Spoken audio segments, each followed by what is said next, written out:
are in the Gunshine State.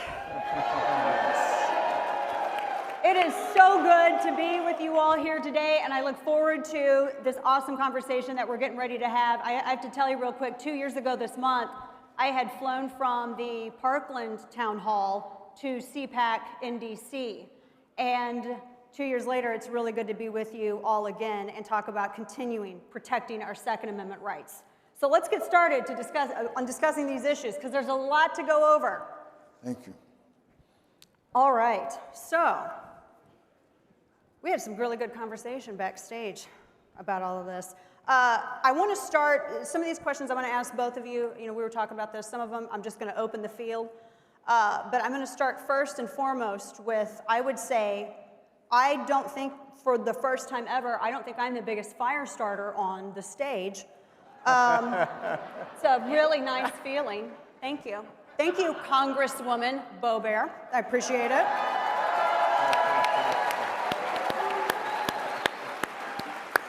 So my first question's for you. You were granted a concealed carry permit in Washington, D.C. because you fear for your safety, obviously. I mean, God love you, you're the size of a Keebler elf. So diminutive. But don't let her fool you. But you were worried about your safety. Are you worried about your safety in D.C., the Capitol, both? What made you did get the permit, but what drove that decision for you? Well, I've been an advocate for the Second Amendment for nearly 8 years now. I opened a restaurant in Rifle, Colorado, the only city in America named after a gun. Shortly after we opened our restaurant, there was an altercation where a man was beat to death. Outside of your restaurant? I'm sorry? Or where, this was outside of my restaurant. Yeah. Outside of my restaurant, he was beat to death by another man. No weapons, and I immediately wondered, how am I going to protect everyone? How am I going to take care of the people around me? How am I going to take care of myself? I'm a mom, I have 4 boys. How am I going to protect them if there's a threat? And that's when I started looking into Colorado's carry laws. I took advantage of Colorado's open carry, and I began to carry in our restaurant. My waitresses began to carry, and I saw how Democrats want to take that right away from us. You know very well, Beto O'Rourke told all of us what they intend to do. Hell yes, we're going to take your AR-15s and your AK-47s. He didn't. No, he did not. No, because I drove down to his presidential rally with my Glock on my hip and told him, hell no, you're not. All right. But it's very much, it's a safety issue. Absolutely. And, as a female, you've seen the media portrays you as being huge, as tall as Vernon Jones here, who's sitting on your right. But, you're not, and I mean, there's certain statistics that go along with this. To this point, I want to dovetail off of this really quickly, because you and I were talking backstage. Vernon Jones, who state representative for the state of Georgia, 91st district. Yes. You supported campus carry. Being that we are in Florida, and Florida has led the way on concealed carry, Florida has led the way on firearm rights. There have been a couple of step backs with red flag laws and the disenfranchisement of rights for 18 to 20-year-old military-aged people who would be in college. You supported campus carry in your state. Tell me why. Well, first of all, those who come on campuses to perpetrate a crime, they know that they have access to sitting ducks. But if they know they come on campus and they're going to commit a crime, and some of my friends are hanging out with Smith & Wesson, they're going to see something come back at them, and I doubt they'll feel the same. So many women at night are going through campus trying to get to their car to leave or to come on campus. They need to protect themselves. People, period, need to protect themselves. I believe people who are law-abiding, like me and all of us here, we want the right to bear arms. My mother was 90 years old. She passed last year. And about 6 months before she passed, she said, hey, Vernon, you have my gun? You have my gun, don't you? I said, yeah, Mom, what are you going to do with the gun? Well, I just want my gun just in case somebody come up in this nursing home, I want to start blowing away. I mean, Oh, Mama Jones. So we were reared responsibly how to handle a gun, so that's nothing new. We have to protect the Second Amendment. I had to command a very large police department. Probably one of the largest in Georgia when I was county executive. I've lost a number of police officers. And I've heard people talk about shootings and killings, and I've seen it on both sides. I've seen officers killed, I've seen individuals killed. The fact of it is, law-abiding people who want to protect their property and want to protect themselves, they use guns responsibly. But you have some bad actors out there. But we have laws in place. If you're a felon, you can't purchase a gun. Many states have that. And when we see, and one of the problems I have with this legislation with Mark Rubio, I don't know if you're getting that later, but it says if you're a domestic terrorist, well, what's the definition of a domestic terrorist? Does it mean that Vernon Jones, if I go to the United States Capitol and I want to protest peacefully, now I'm under the terrorist watch and I haven't done anything wrong? Wait a minute, that is, something's not right. John Loesch was on a no-fly zone, Congressman John Loesch, many. So what is a terrorist? You and me could be a terrorist in their definition, and that legislation does not define what a terrorist is. And that's a little scary there, because it can happen to all of us. That is troubling, and this sets up my question, Congressman Andy Biggs, to you. We are in, again, the gunshine state, and this is Senator Marco Rubio's state. He has reintroduced legislation. It is called the Terror Intelligence Improvement Act, and I'm going to read a quote from the bill. It says, the bill would also provide more authority for law enforcement agencies to go after suspected terrorists while safeguarding law-abiding citizens' Second Amendment and due process rights. Well, I've read the bill thoroughly. I've written quite a bit about it, and I've discussed it a lot on air. My concern is the use of lists, Congressman, as evidence. I don't want a terrorist buying a gun, much less, I don't even want them walking out on the street, much less buying a gun. So if we're that worried that we're going to enforce a penalty, why not just indict them? Why not arrest them? Yeah, I mean, that really gets to the point of what a pre-crime is. So if you say it's somebody who is a suspected terrorist, what do you mean by suspected terrorist? We have definitions of terrorists. By the way, the left, we had committee hearings this week where they basically defined anybody who voted for Donald Trump as a domestic terrorist.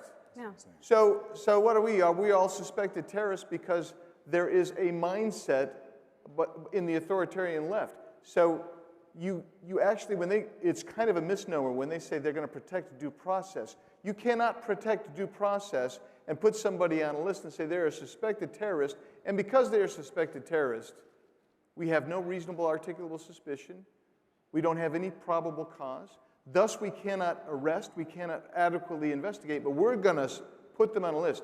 That is a huge hole and a violation of our constitutional rights, both the Fourth Amendment and the Second Amendment, and that's a real problem here, and those are some of the underlying problems with that bill.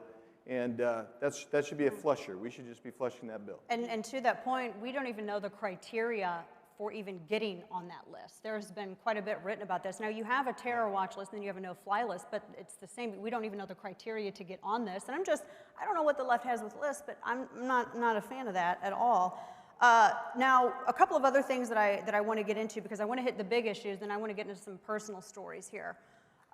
One of the things that we were talking about, and this has been in the news because the Biden administration, they've promised gun control. Unfortunately, Joe Biden does not have the muscle in Congress to make that happen. I mean, I think what Manchin Toomey went through the Senate by like 53, 54. They didn't have enough when that was happening.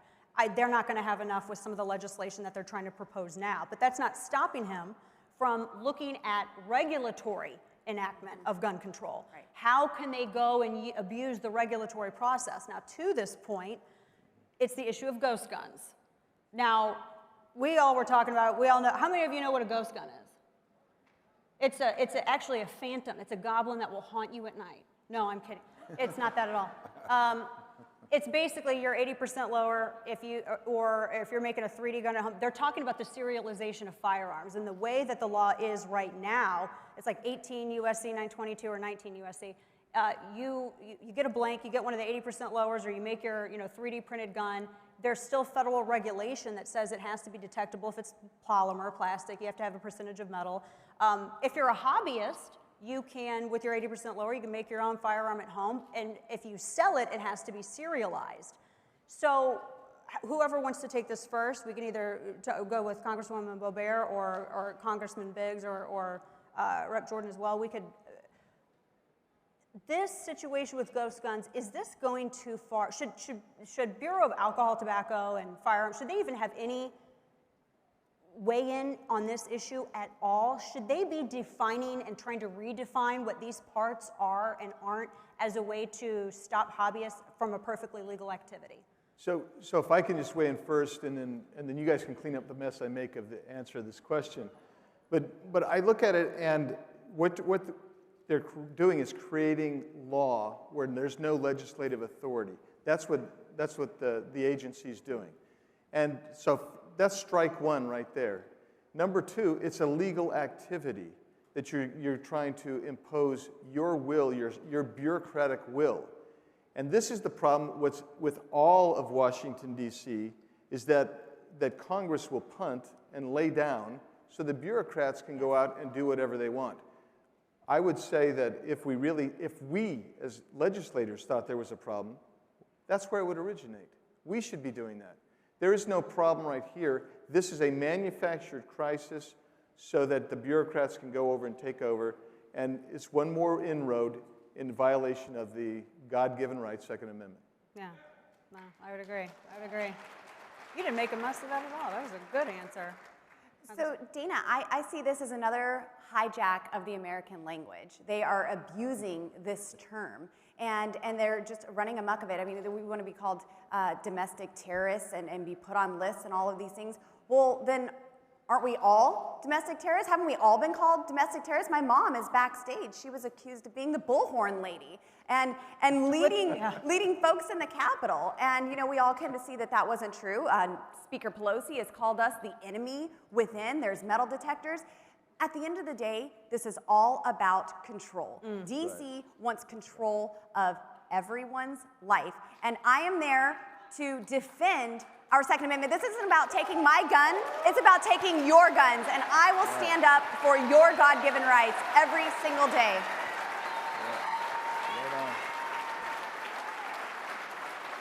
So I have two big questions here, very big questions, and I'm going to try to stay on our time allotted, but we could talk about this all week. This is a heavy question, and I'm going to hear from all three of you. Do you think that the National Firearms Act or the Gun Control Act or both should be repealed, yes or no? No. Yes, you. Yes. Oh, wait a minute now. What'd you say again? Should the National Firearms Act or There was a pregnant pause, Vernon. I was like, what? Can the gentleman please rephrase? What happened there? Should the National Firearms Act, the Gun Control Act, be repealed? Should the National Firearms Act be repealed? Yes, ma'am. Yes. Congressman? Yes. Yes. I got confused. Take down those there. words. Yeah. I got a little confused. I thought you said, should we take away our guns? I was like a flat. I'm no. No, we're not. Period. He's no, already no, you may not have them. I've been saying no so long when it comes to taking away our rights. I'm just no. Yeah. But anyhow, thank you, Dana. The funny thing is, Republicans are called the party of no, but we're saying no to all of their no's. They don't want you to be able to protect yourself. They don't want you to have freedom of speech. Right. They don't want you to have freedom of religion. In Colorado, they don't want us to have our public lands. They are the party of no. We are saying no. We are saying a big hell no to all of their no's.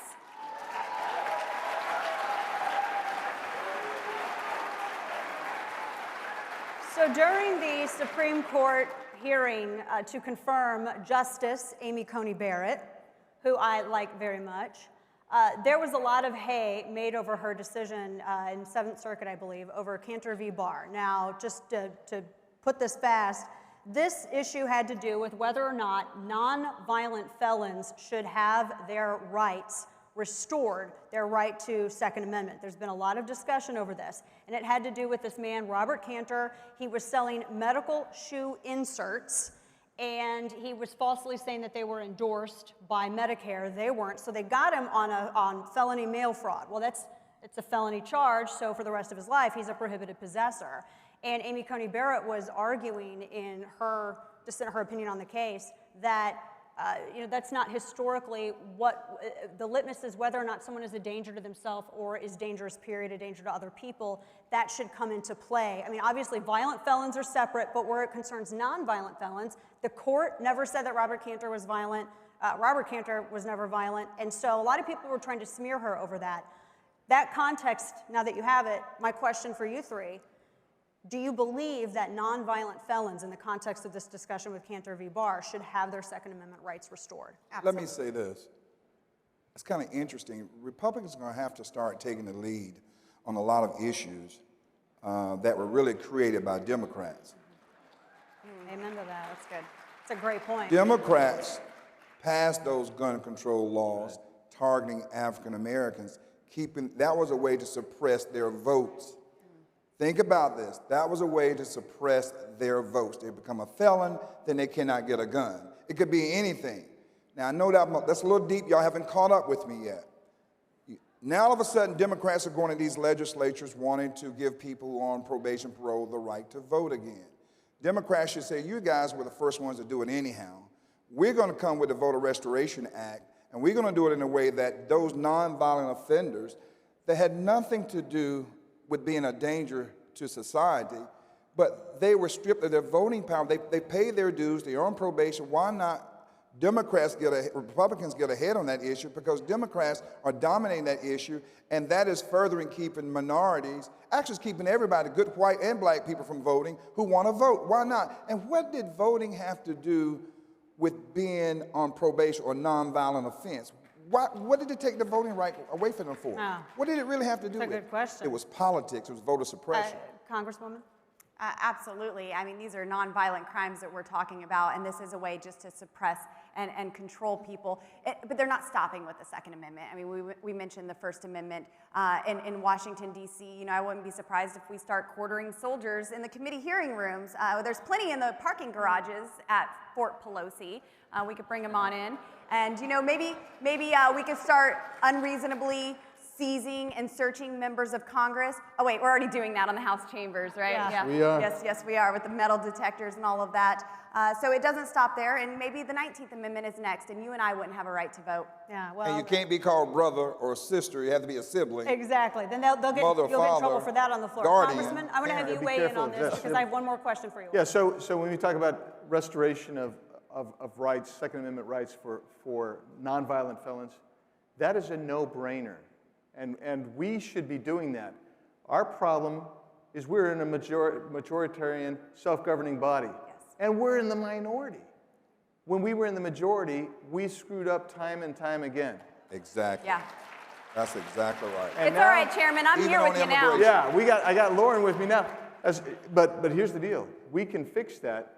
We just got to get that majority back because the Democrats aren't ever going to do that. No, they won't. You got to fix it when you get the majority back. Last question that I have for the panel here.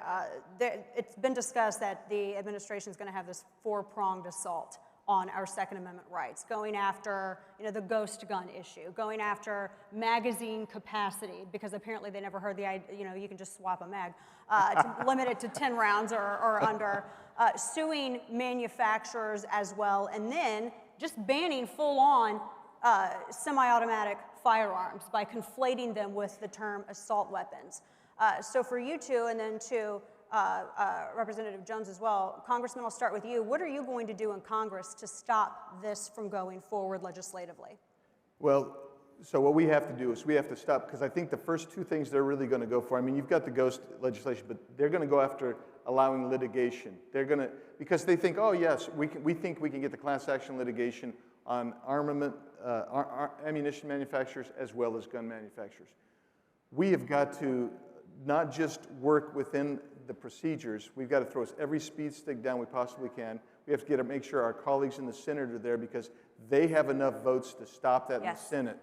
So, so we have to do that. We have to rely on the states raising their voices, governors raising their voices, and we need people like you raising your voices loud and clear, rhetorically fighting. You got to say that every time you say fighting or standing tall. Rhetorically fighting and standing tall. Nuances dead. That's how we do that. Yeah. And we can win that issue, those two issues. Congresswoman? Well, first of all, I can't even rhetorically stand tall, so thanks for that one. It turns out gun girls come in two sizes, small and extra small. So. You know, this is, they mention assault rifles in this.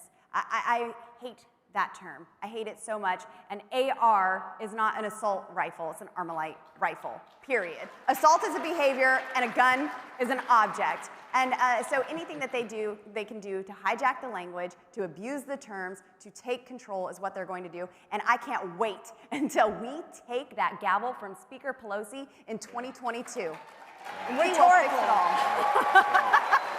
Actually, literally. You're out of time. Representative, you get the last word here.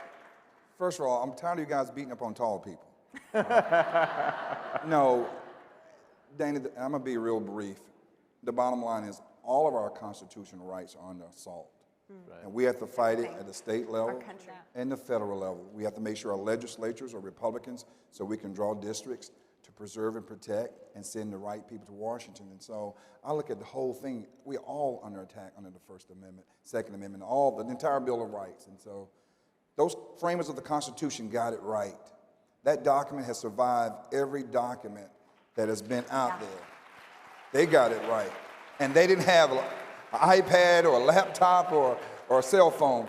They were smart men that laid the groundwork. And I think all of us want to protect that Constitution, bottom line. That's right. The Constitution offers extreme protection of our rights, and we need to make sure it stays that way.